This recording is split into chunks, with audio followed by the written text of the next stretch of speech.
నమస్కారం. మీ విజయ్ కుమార్ గంట. రాష్ట్రంలో ఎక్కడ చూసినా రోడ్ల మీద గుంటలు పడుతున్నాయి. పెద్ద పెద్ద గుంటలు.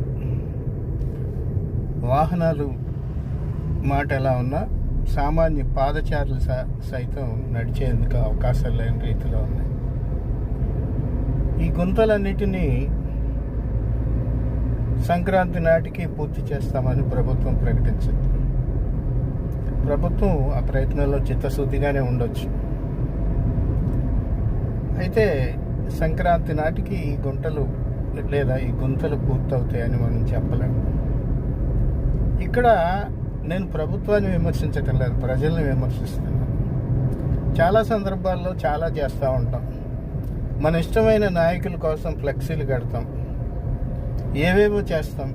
పెద్ద పెద్ద ఫ్లెక్సీ, ఒక్కొక్క ఫ్లెక్సీ ఖరీదు 25,000, 30,000, 40,000, 50,000 అంట. నిజానికి ఆ గ్రామాల్లో ఫ్లెక్సీలు కట్టే బదులు ఊరి చివరి నుంచి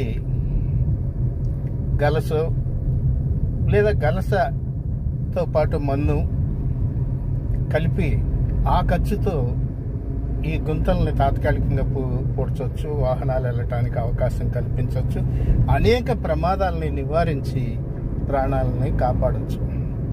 సామాజిక బాధ్యత లేదా నాయకుల మీద గౌరవం చూపటం అంటే ఇదే అవుతుంది.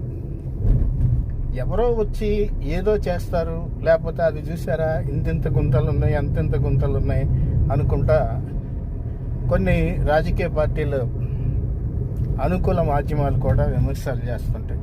కానీ ఎప్పుడు కూడా ఈ గుంతలు పూడ్చడానికి ఉన్నటువంటి చిరు అవకాశాలని ప్రోత్సహించే దిశలో మాత్రం ఎప్పుడు వ్యవహరించటం లేదు. సామాజిక మాధ్యమాల్లో సోదరులు కూడా ఆ బాధ్యతను గుర్తు చేయాలి.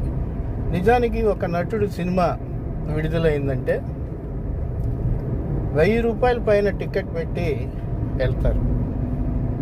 అదే నటుడి పేరుతోటి పలానా నటుడి యూత్ అని చెప్పి ఆ గుంతలను పూడ్చడానికి ఆ డబ్బు ఖర్చు చేస్తే ఎంత ప్రయోజనం చేకూరుస్తుందో, ఎంత ప్రయోజనం జరుగుతుందో ఆలోచించండి.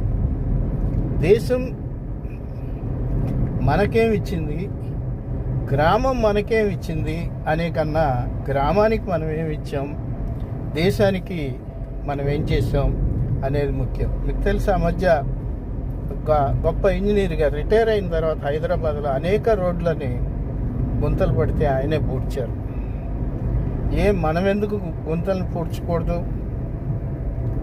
నేను కబుర్లు చెప్పటం లేదు, నా సాధ్యమైనంత వరకు నేనేదో ఒకటి చేస్తూనే ఉన్నాను. రండి, మన పనులు మనం